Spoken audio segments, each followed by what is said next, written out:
Hello दोस्तों, welcome back to our channel.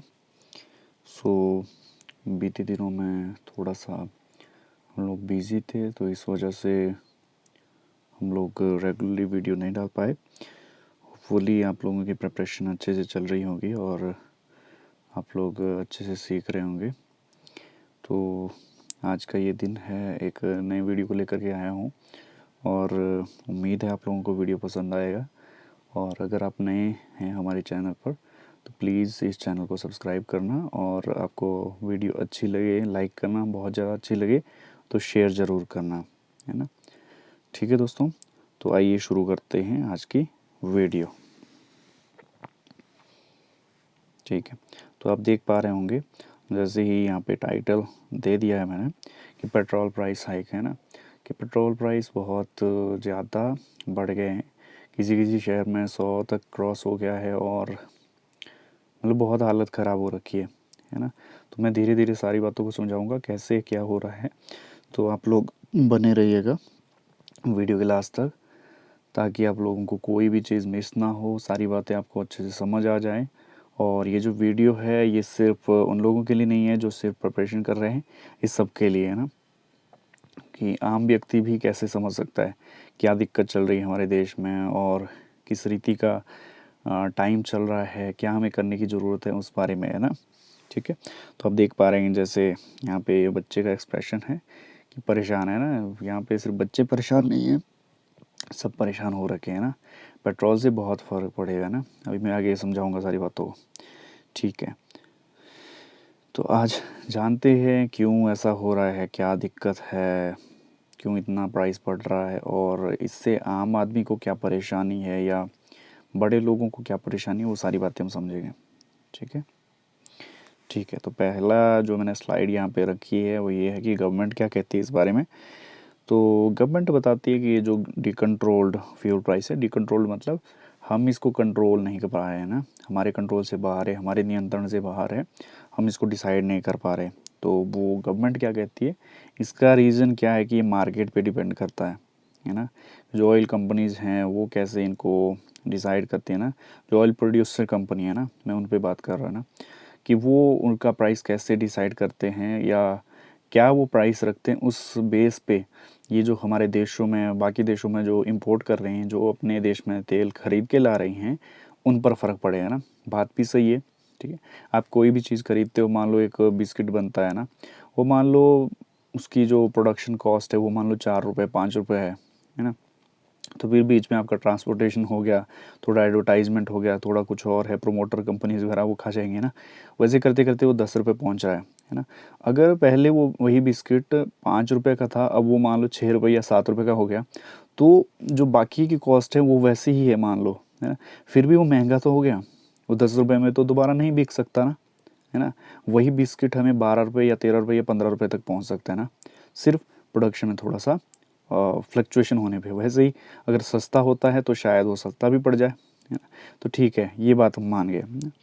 तो यहाँ पे जैसे मैंने लिखते हैं दूसरी लाइन कि क्रूड ऑयल का क्या है कि कच्चा तेल जितना महंगा होगा उतना ही महंगा पेट्रोल डीजल होगा, है ना। क्रूड ऑयल वो होता है जो आपका पहले गैस चैम्बर में से जो आपका होता है, जहाँ से उसको बाहर निकाला जाता है। ठीक है, जो ऑयल चैम्बर्स होते हैं वहाँ से खोद करके उसको बाहर निकाला जाता है। तो वहाँ पे जितनी प्रोडक्शन कॉस्ट होगी, ठीक है, वहाँ पे अगर खर्चा ज़्यादा हो रहा है तो मार्केट में तेल महंगा बिकेगा, अगर वहाँ पे सस्ता हो रहा है तो तेल भी सस्ता हो जाएगा। ठीक है, ओके। एज ए स्टूडेंट देखते हैं ना, अभी तक हमने वो चीज़ें देखी जो गवर्नमेंट कह रही है, फ्यूल मार्केट कह रही है कि भी ठीक है पीछे से हमें महंगा पड़ रहा है तो ये चीज़ हो रही है ना। तो 1 मार्च 2021 को जो प्राइस था, है ना, उस हिसाब से हम अभी थोड़ा सा देखेंगे क्या हो रहा है। ठीक है, तो उस हिसाब से क्या हो रहा था कि क्रूड ऑयल का जो अ, ये था, क्या बोलते हैं, प्रोडक्शन कॉस्ट आप बोल सकते हैं, जिस रेट पे जो ऑयल कंट्रीज़ हैं ना, जैसे, ठीक है, जो एक्सपोर्ट करती हैं कंट्रीज़, उनकी मैं बात कर रहा हूँ, वो लोग क्या कर रहे थे, $65 पे पर बैरल बेच रहे थे ना। बैरल ड्रम की तरह होता है, हाँ, ड्रम हम देखते हैं ना, वैसा आता है एक। तो उसका जो वॉल्यूम होता है, जो उसकी कैपेसिटी होती है, जितना उसमें तेल आ सकता है, वो होता है लगभग 159 लीटर, ठीक है। तो 159 लीटर वो चीज़ है, ठीक है। और $65 की मैं बात कर रहा हूँ, ठीक है। तो उस वक्त जो हमारा डॉलर की वैल्यू थी वो लगभग 73 रुपीज़ के आसपास है ना। आप इसमें डिटेल से देख सकते हैं ना, मैंने सारा कुछ डाल रखा है ना, तो मैं मोटे मोटे तौर पे बात करूँगा, ठीक है। तो इंडियन करेंसी के हिसाब से मैं बोल लूँ तो वही जो आपका बैरल है, एक बैरल जो है वो जो एक ड्रम की मैं बात कर रहा हूँ 159 लीटर का, वो 4,765 रुपये का पड़ रहा है, ठीक है। और अगर हम इसको डिवाइड करेंगे तो हमें क्रूड ऑयल की पर लीटर कॉस्ट कितनी पड़ रही है, 29 रुपये 96 पैसे, है ना। 30 रुपये मान के चलो आप, 30 रुपये मोटा मोटा में पड़ रहा है कच्चा तेल, ठीक है। ओके, अब ये चीज़ देखी मैंने दिल्ली के हिसाब से, वहाँ चीज़ वहाँ पे जो रेट पड़ रहा है वो मैंने आपको यहाँ पे बता दिया है कि पेट्रोल कितना है, 1 मार्च की बात है ये, तो वो है 91 रुपये 17 पैसे, और डीजल पड़ रहा है 81 रुपये 47 पैसे, ठीक है। ये वो है जो कस्टमर ख़रीद रहा है ना, कस्टमर हम सब हैं, है ना। जो भी मान लो आप बाइक चलाते हो, ठीक है, आप तब भी कस्टमर होगे, क्यों, आपको कभी ना कभी जाना तो पड़ेगा तेल डालने ना। तो वही है कि दिल्ली में क्या है, 91 रुपये का आपका पेट्रोल बिक रहा है, 1 मार्च की बात है ना। और डीजल जो है 81 रुपये का बिक रहा है, ठीक है। अब यही चीज़ है कि दिक्कत क्या हो रही है, कहाँ पे ये इतना महंगा पड़ रहा है ना। हमने पीछे देखा कि क्रूड ऑयल कितना 29-30 रुपये का पड़ रहा है लगभग, है ना। तो वही हम अब समझेंगे, ठीक है। ओके, तो ये देखिए मैंने एक चार्ट जैसा बना दिया है, आपको समझने में बहुत आसानी हो जाएगी ना। इन फ्यूचर भी आपको कभी देखना हो, वीडियो खोलना, चार्ट का स्क्रीनशॉट ले लेना, अच्छे से पढ़ना, है ना, ठीक है। तो देखिए पहला ऊपर तो मैंने लिख दिया वही कि क्रूड ऑयल का हमें कितना पड़ रहा है, 29 रुपये पर लीटर लगभग पड़ रहा है, ठीक है। अब बात करते हैं आगे क्या चीज़ें रहती है इसमें ना, पेट्रोल डीजल के ये थोड़ा सा आगे पीछे हो जाएंगे, तो ठीक है। पहली वाली जो लाइन है ये 3 रुपये 58 पैसे वाली लाइन है, ये पेट्रोल वाली है, और दूसरी 5 रुपये 26 पैसे वाली ये डीजल की है ना, ठीक है। तो पहला जो हम यहाँ पे बात देख रहे हैं क्या क्या है, refinery processing, refinery margin, oil margin, OMC margin, sorry, है ना, फ्रेट कॉस्ट, लॉजिस्टिक्स, ठीक है। जो भी मान लो उसमें देखो, जो क्रूड ऑयल होता है उसको एज इट इज़ हम यूज़ नहीं कर सकते, है ना, उसको रिफ़ाइन करना पड़ता है, कुछ चीज़ें उसमें से, ठीक है। आप ये मान के चलो कि उसमें कुछ अशुद्धियाँ थी, ठीक है, कुछ चीज़ें ऐसी थी जो हमारे इंजन के लिए वो चीज़ें ठीक नहीं थी, है ना, तो उसको थोड़ा सा साफ़ करना पड़ता है, ठीक है। वही है, ठीक है, रिफाइनरी प्रोसेसिंग वगैरह में यही है कि उसको साफ़ कर रहे हैं ना तेल को, ठीक है। तो उसमें कितना कितना खर्चा आ रहा है, पेट्रोल का आ रहा है 3 रुपये 58 पैसे पर लीटर, है ना, और डीजल का कितना आ रहा है 5 रुपये 26 पैसे पर लीटर, ठीक है। अब बात करते हैं, अब इतना अगर आप देख लो, 29 रुपये का पेट्रोल पड़ रहा है, 29 रुपये लगभग डीजल भी पड़ रहा है, तो अगर इनको हम जोड़े ना तो कितना, 29 3 32 रुपये, ठीक है, 33 34 रुपये रख लो, 33 34 रुपये आपका पेट्रोल का खर्चा अभी तक हुआ है ना। और डीजल की बात करो तो इतना ही 34 या 35 रुपये, ठीक है। ओके, तो जो मेन चेंज आ रहा है प्राइस में वो कहाँ आ रहा है, वो हम अब ध्यान से समझिए, ठीक है। तो यहाँ पे देखिए मैंने पहले लिख लिया है central government excise and dealer commission, ठीक है। तो हम देखें एडिशनल एक्साइज ड्यूटी रोड से चार्ज बाय सेंट्रल गवर्नमेंट, ठीक है। तो आप जानते ही हैं, है ना, कि गवर्नमेंट ये लगाती है, टैक्स लगाती है ना। तो एक्साइज ड्यूटी बोलते हैं कि उसको कोई भी चीज़ जो बाहर से इंपोर्ट होकर के आती है, बाहर से जब हम किसी दूसरी कंट्री से लाते हैं उस पर एक्साइज ड्यूटी लगती है ना, वो कितनी लगती है। और दूसरा रोड सेस, रोड पे जो, ठीक है, उस पर भी टैक्स लगेगा, ठीक है, क्योंकि रोड गवर्नमेंट की है, तो अगर वो आप उसका यूज़ कर रहे हैं किसी वे में तो उस पर भी टैक्स लगता है, ठीक है, उसको रोड सेस बोला गया है, ठीक है। तो देखिए वो कितना पड़ रहा है, पेट्रोल पे पड़ रहा है 32 रुपये 90 पैसे पर लीटर, और डीजल पे आपका पड़ रहा है 31 रुपये 80 पैसे पर लीटर, ठीक है। आप आराम से देखना है ना, अगर समझ नहीं आएगा आपने दोबारा वीडियो चलानी, आपको बहुत आसान से समझ आएगा, ठीक है। अब हम कमीशन की बात कर रहे हैं, पेट्रोल पंप डीलर जो होते हैं ना, जो पेट्रोल बेचते हैं ना, ये अब गवर्नमेंट तो देखो खुद आएगी नहीं, ठीक है, बाल्टी लेके आ जाए, हाँ भाई हमसे पेट्रोल खरीद लो, वैसा तो नहीं होता है ना। अब तक गवर्नमेंट ने जो करना था, ठीक है, रिफाइनरी वगैरह में चले गया, वहाँ पे जो भी खर्चा आ रहा है वो बता दिया, फिर गवर्नमेंट अपना एक्साइज ड्यूटी, रोड सेस वगैरह सब कुछ लगा चुकी है, वो लग गया। अब बारी आती है इनकी, तो ये लोग भी तो कमाएंगे, है ना। ये ऐसा तो नहीं है कि पीछे से मान लो 30 रुपये पेट्रोल आ रहा है तो ये 30 रुपये ही बेचेंगे, नहीं, इनका भी तो कुछ कमीशन रहेगा, इनको भी तो कुछ कमाना है, ठीक है। वो कितना है, वो प्रेजेंट डेट में ये देखिए जो पेट्रोल पे कमा रहे हैं ये लोग, ये 3 रुपये 69 पैसे पर लीटर कमा रहे हैं, और डीजल पे इनको 2 रुपये 51 पैसे पर लीटर बच रहा है, ठीक है। ये अब वैट से पहले ये देखिए, वैट ये होता है कोई भी, जैसे मैंने बोला ना, एक्साइज ड्यूटी सेंट्रल गवर्नमेंट लगाती है, केंद्रीय सरकार लगाती है, कब, जब कोई भी चीज़ देश के बाहर से देश के अंदर लाई जाती है ना। वैसे ही वैट जो है वो लगाया जाता है स्टेट द्वारा, ठीक है। इसका रेट अलग अलग रहता है अलग अलग स्टेट्स में, ठीक है। कि जो स्टेट गवर्नमेंट है, राज्य सरकार है, वो चीज़ों पर लगाती है, कब, जब अदर स्टेट से वो आ रहा है। तो ये जो तेल है ये भी तो वैसे ही जा रहा है ना, ठीक है। आप कहीं भी मान लीजिए एक स्टेट से दूसरे स्टेट में ये क्रॉस होगा ही, ठीक है। एक ही जगह से तो नहीं बिक रहा है ना तेल, अलग अलग जगह पे बिक रहा है, ठीक है। तो वो जैसे ही हमारी स्टेट में आएगा तो हमारी स्टेट गवर्नमेंट उस पर अलग अलग लगाती है, ठीक है। तो यहाँ पे देखिए उससे पहले क्या 1 मार्च की बात की गई है कि 70 रुपये पर लीटर जब तक वैट नहीं लगा था, पेट्रोल है, ठीक है, इतना खर्चा इस पर, और डीजल पे कितना है 69 रुपये और 53 पैसे, ठीक है, पर लीटर डीजल पहुंच रहा है, ठीक है। अब देखते हैं कि आगे वैट जब लग रहा है तो क्या दिक्कत हो रही है, एडिशनल वैट, ठीक है। 30% on petrol and 16.75% on diesel, ये देखिए, ठीक है। ये स्टेट गवर्नमेंट द्वारा लगाया जा रहा है ना। देखो मैं सारी स्टेट्स की बात नहीं कर रहा हूँ कि 30% ही लगता है ना, किसी स्टेट में हो सकता है इससे ज़्यादा भी लगे या कम भी लगे, है ना, वो अलग अलग रिस्पेक्टिव है ना। यहाँ पे मैं बात कर रहा हूँ दिल्ली की, तो दिल्ली के हिसाब से मैंने आपको ये सारा कुछ एनालाइज करके बता दिया है, ठीक है। तो ये देखिए 30% पेट्रोल पे लग रहा है, ठीक है, वो बन रहा है आपका 21 रुपये, ठीक है, और डीजल पे बन रहा है 11 रुपये 94 पैसे, ठीक है। तो ये लग गया। अब देखिए इन सबको अगर जोड़ते हैं तो 1 मार्च को दिल्ली में क्या हो रहा है, 91 रुपये 17 पैसे में पेट्रोल पहुंच रहा है आम लोगों तक, ठीक है, और डीजल पहुंच रहा है 81 रुपये 47 पैसे, ठीक है। ये चीज़ें हो रही हैं, ठीक है। अब 17 की बात करते हैं, ठीक है। हो सकता है ये लगे, ठीक है भाई, लगता है ऐसा वैसा, है ना। अब यहाँ पे देखिए मैंने 17 का एक ये पुराना रिकॉर्ड ढूंढा और वो आपके सामने लाया, ठीक है। अब ये देखिए उस टाइम पे क्या था, $65 पर बैरल था, है ना। तो उस टाइम पे करेंसी रेट कम था, ठीक है, जो हमें ये पड़ रहा है, और डॉलर जो पड़ रहा है वो थोड़ा सस्ता था उस टाइम, ठीक है। अभी महंगा हो गया है 73-74 रुपये, लेकिन कोई बात नहीं, ठीक है। तो यहाँ पे भी आप समझ सकते हैं कि आपका 26 रुपये के आसपास पड़ रहा था उस टाइम पर लीटर, ठीक है। यहाँ पे मैंने बता दिया है। अब रिफाइनरी कॉस्ट उस टाइम कितनी पड़ रही थी, ठीक है। अगर रिफाइनरी कॉस्ट हम जोड़ देते हैं तो कितना है, यहाँ पे देखिए 26 रुपये 62 पैसे और 26 रुपये 86 पैसे, उस टाइम की बात है, 17 की बात हो रही है, ठीक है।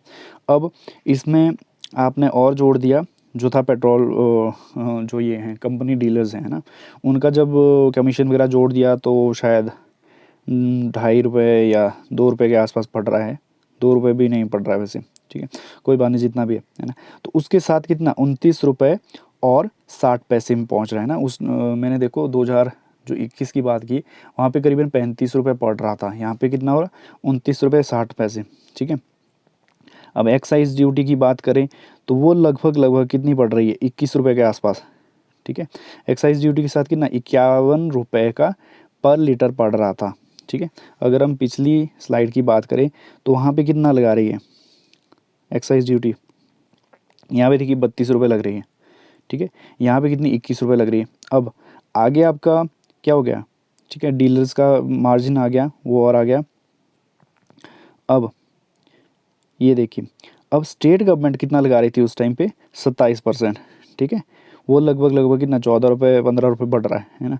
और सारी चीज़ जोड़ के कितना 68 रुपये का पहुंच रहा है ना। ये है 17 की बात, ठीक है।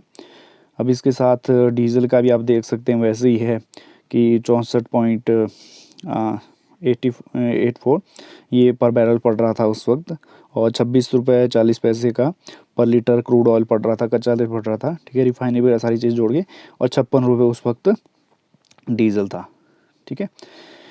तो ये चीज़ है, देखो दोस्तों, कि मुझे दिक्कत नहीं है कि क्या चल रहा है कैसे चल रहा है ना, ठीक है, जैसे भी ये चीज़ हो रहा है, लेकिन ये जो पेट्रोल प्राइस का ये बढ़ना है ये सबके लिए दिक्कत करेगा, है ना।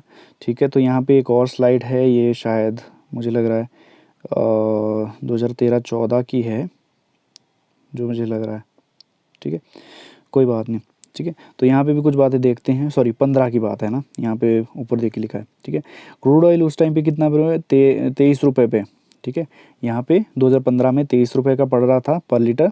और फिर आपका ट्रांसपोर्टेशन वगैरह जो सी के थ्रू है ना, देखो जो ये चीज़ें ऐसी रहती हैं, ऑयल वगैरह रहते हैं, तो ये हम इसके थ्रू क्या बोलते हैं, एयरशिप के थ्रू या फिर लैंड रोड के थ्रू इतना आसानी से नहीं कर पाते। हमें जो सस्ता पड़ता है वो पड़ता है ओशन के थ्रू, ये समंदर के रास्ते वो सस्ता पड़ता है, तो इसलिए यहाँ पे ocean freight and transport charges लिखा है। ठीक है, वहाँ से आया, फिर रिफाइनरी में पहुँचा, फिर आपका डीलर्स अपना कमीशन वगैरह निकालेंगे। ठीक है, उस टाइम पे क्या था, सेंट्रल जो एक्साइज ड्यूटी थी, जो मैंने अभी भी 32 रुपये गिनाई ना 2021 की, वही 2015 में 15 रुपये पर लीटर पड़ रहा था। ठीक है, और डीलर कमीशन का अगर जोड़ा जाए तो वो लगभग 2 रुपये पड़ रहा था। और स्टेट जो कितना लगा रही थी, 20% लगा रही थी उस टाइम पे। ठीक है, अभी जो है ये 30% के आसपास है, जो मैंने आपको गिना दिया है ना। परसेंटेज देखो लग तो रहा है 10% सिर्फ, लेकिन जब आप कैलकुलेट करेंगे ना बहुत फ़र्क पड़ रहा है परसेंटेज में। ठीक है, अगर मान लो मैं 100 की बात करूँ, ठीक है, 100 का 20% 20 ही हुआ। ठीक है, अगर 100 का मैं 30% बात करूँ तो सीधा वो 30 हो गया। ठीक है, अगर 1000 की बात करूँ तो क्या हो रहा है, 200 और 300 पहुँच रहा है, यानी कि 100 रुपये का फ़र्क पड़ रहा है। ठीक है, तो बहुत है ना, परसेंटेज बहुत होती है 10% का। ठीक है, और यहाँ पे देखिए मैंने पहले भी बोला था कि ये देखो अलग अलग स्टेट में अलग अलग हो सकता है, तो ये मैं सबकी बात नहीं कर रहा हूँ, मैं सिर्फ अभी दिल्ली की बात कर रहा है ना। तो यहाँ पे क्या है, 35% इन तेलंगाना। तो ये है 2015 की बात, कि तेलंगाना क्या कर रही थी, स्टेट जो वैट लगा रहा है वो वहाँ पे 35% लग रहा था। ठीक है, ये सारी चीज़ें पहुँचते पहुँचते ये देखिए उस टाइम पे दिल्ली में 60 रुपये का पेट्रोल पहुँच रहा था। ठीक है, तो ये सारी चीज़ें देखो जानने के लिए। ठीक है, ये 2015 की बात मैं कर रहा हूँ, हैदराबाद में 68 रुपये का था उस टाइम। ठीक है, तो मुझे दिक्कत नहीं है। ठीक है, जैसे भी चल रहा है ना, जैसे मैंने बोला कि अगर क्रूड ऑयल महंगा पड़ रहा है तो हमें भी महंगा पड़ रहा है। ठीक है, पर दिक्कत ये है कि क्रूड ऑयल जब सस्ता भी पड़ रहा है ना, तब भी गवर्नमेंट कम नहीं कर रही है रेट। ठीक है, आप पिछले 1-1.5 साल को देख लीजिए। ठीक है, 2020 का पूरा साल गया, वहाँ पे कितना कर आपका, ठीक है, एक टाइम ऐसा आ गया था जो ये क्रूड ऑयल का जो रेट है ना, ये लगभग लगभग $20 के आसपास आ गया था। ठीक है, अभी हमने कितना देखा, लगभग 64-65 डॉलर के आसपास था। ठीक है, उस टाइम पे $20 का हो गया, तो क्या हमें तेल सस्ता पड़ रहा था?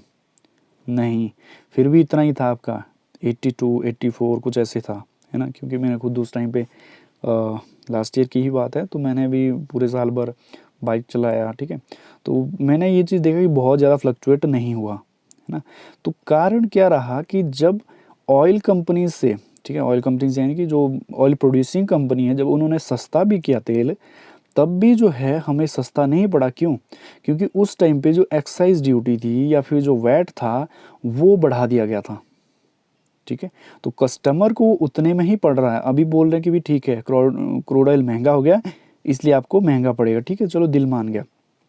पर अगर ये वैसे ही है, गवर्नमेंट ये बोलती है कि भी हम कंट्रोल नहीं कर रहे हैं, तो उस टाइम पे वो एक्साइज़ ड्यूटी और सेस और बाकी चीज़ें जो वैट वगैरह लगते हैं वो उस टाइम पे बढ़ कैसे जाते हैं फिर।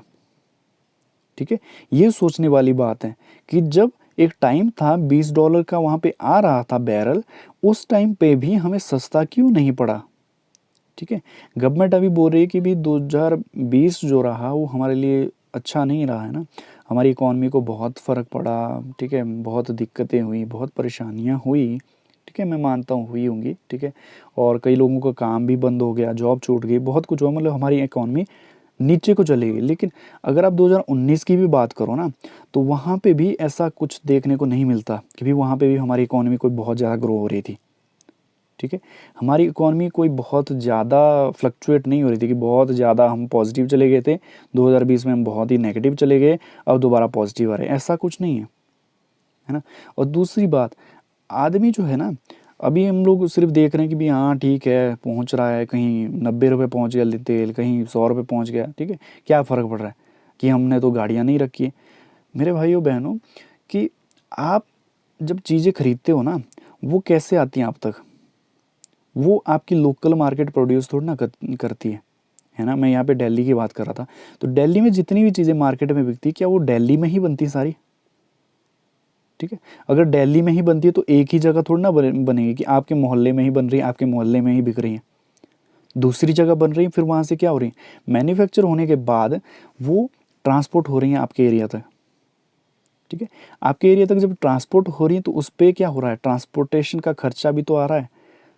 जो गाड़ी ले गए हम, उसका खर्चा तो आएगा, उसका किराया तो लग रहा है। तो वो कैसे लग रहा है, तेल महंगा हो गया, किराया महंगा हो गया। ठीक है, तेल सस्ता हो गया तो किराया सस्ता होना चाहिए। ठीक है, लेकिन ऐसा नहीं हो रहा है। तो इसीलिए मैं कह रहा हूँ कि ये जो पेट्रोल प्राइस का बढ़ना है, ठीक है, ये सिर्फ बड़े लेवल पे दिक्कत नहीं कर रहा कि भाई हाँ ठीक है यार, जिसने गाड़ियाँ रखी हैं, जिसने बाइक्स गाड़ियाँ वगैरह ये रखी हैं, उन्हें ही दिक्कत है। नहीं, हम सबको इससे दिक्कत है। हम सबके लिए चीज़ें महंगी हो जाएंगी और हो गई हैं। ठीक है, अभी की मैं बात करूँ, कुछ दिन पहले जो आपका रिफाइंड तेल आता है, ठीक है, सोयाबीन करके, ठीक है, मार्केट में एक आता है।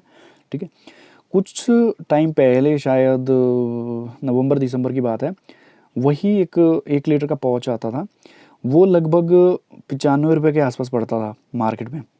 अभी वही पाउच 130 रुपये 135 रुपये बिकना शुरू हो गया है। ठीक है, सोच सकते हैं 1 लीटर, ठीक है, जो तेल है वो पहले 100 रुपये का पहुंच रहा था, अब वही 130 रुपये पहुंच गया है। वो कैसे हुआ?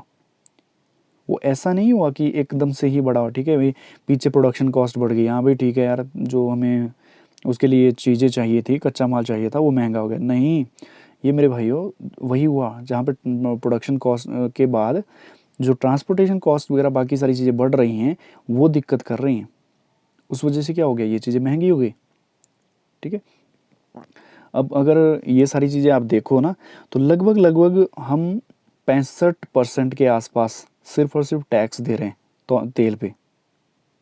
ठीक है, लगभग 65% है ना। अभी 1-2 दिन पहले ये एनालिसिस आया था, उसमें 69 लिखा था, उसके 1-2 दिन बाद थोड़ा बहुत फ्लक्चुएट हुआ तो शायद 63 ये भी लिखा था कि भाई 63% के आसपास दे रहे हैं। लेकिन अगर आप देखो ना, लगभग लगभग मैं ऑन एवरेज मान के चलो 65%। ठीक है, 65% हम सिर्फ टैक्स दे रहे हैं। ठीक है, अगर आप 1 लीटर तेल खरीदने के लिए 100 रुपये दे रहे हो, ठीक है, यही पेट्रोल डीजल की मैं बात कर रहा हूँ ना, तो उसमें से लगभग लगभग 65 रुपये आप सिर्फ टैक्स दे रहे हो। ठीक है, और इतना टैक्स दुनिया में किसी कंट्री में अप्लाई नहीं किया गया। ठीक है, मैं उस पर भी सोच रहा था। ठीक है, वो मैं स्लाइड अभी भूल गया। ठीक है, नेक्स्ट वीडियो में अगर मुझे टाइम रहा तो वो मैं आपको ज़रूर दिखाऊंगा ना मैं क्या बात कर रहा हूँ। ठीक है, कि सबसे ज़्यादा टैक्स हम लोग आजकल दे रहे हैं। ठीक है, परसेंटेज के हिसाब से ना, मैं पैसों की बात नहीं कर रहा हूँ, हो सकता है किसी कंट्री में ज़्यादा भी टैक्सेशन हो। ठीक है, लेकिन मैं यहाँ पे परसेंटेज की बात कर रहा हूँ कि तेल के पीछे हम लोग सब कंट्रीज़ में से ज़्यादा टैक्स दे रहे हैं। ठीक है, टैक्स देने में दिक्कत नहीं है, लेकिन वही है दिक्कत दोस्तों, इससे क्या है, चीज़ें महंगी हो जाएंगी। और इसके लिए क्या बोला जा रहा है कि जो आपका तेल है, जो पेट्रोल है, इसको जीएसटी के अंडर ले आओ, है ना। जीएसटी के अंडर लाया जा सकता है ना, डिपेंड करता है कि अगर गवर्नमेंट उस चीज़ को अप्लाई करे, उस पर अगर बिल बनती है, ठीक है, एक्ट बनता है तो किया जा सकता है ना, उसमें दिक्कत नहीं है। तो मैं 2-3 दिन पहले ही एक आर्टिकल पढ़ रहा था, उसमें इस तरीके से बताया गया था, ठीक है, कि अगर जीएसटी के अंडर लाया जाता है इसे, तो गवर्नमेंट को सीधा सीधा 1 लाख करोड़ का 1 साल के अंदर घाटा पड़ेगा। ठीक है, यानी कि जो अभी तक इस तरह के से जो एक्साइज ड्यूटी में जो टैक्सेशन बाकी सारी चीज़ें हो रही थी, इसमें सीधा सीधा 1 लाख करोड़ का फ़र्क पड़ेगा। ठीक है, और जो स्टेट गवर्नमेंट है उनको लगभग लगभग 30,000 करोड़ का फ़र्क पड़ेगा। ठीक है, और स्टेट के लिए ज़्यादा खतरनाक है, क्यों?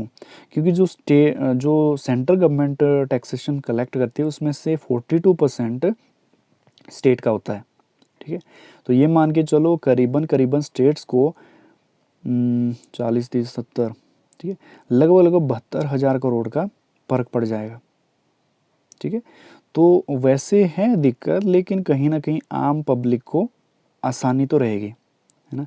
मैं कोशिश करूँगा, अगर आप लोग वो वीडियो चाहते हैं कि अगर जीएसटी के अंदर ये पेट्रोल डीजल ये चीज़ें आती हैं तो कितना फ़र्क पड़ेगा, अगर आप चाहते हैं आप लोग कमेंट सेक्शन में डालना, मैं उस पर एनालिसिस लेके आ जाऊँगा।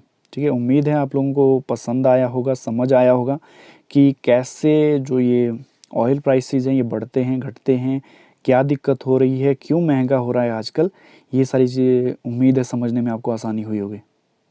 ठीक है, तो अगर आपको वो दूसरे वाला वीडियो जो मैं बोल रहा हूँ वो एनालिसिस का वीडियो चाहिए आपको कि जीएसटी के अंदर आने के बाद क्या फ़र्क पड़ेगा ऑयल प्राइसेस पे, तो आप लोग कमेंट सेक्शन में डाल सकते हैं, मैं उस पर वीडियो बनाऊँगा और जल्दी ही आपके सामने आऊँगा। ठीक है दोस्तों, बने रहिए हमारे साथ। Thank you very much. और इस वीडियो को लाइक कीजिए, शेयर कीजिए अगर आपको अच्छा लगे, और मिलेंगे नेक्स्ट वीडियो में।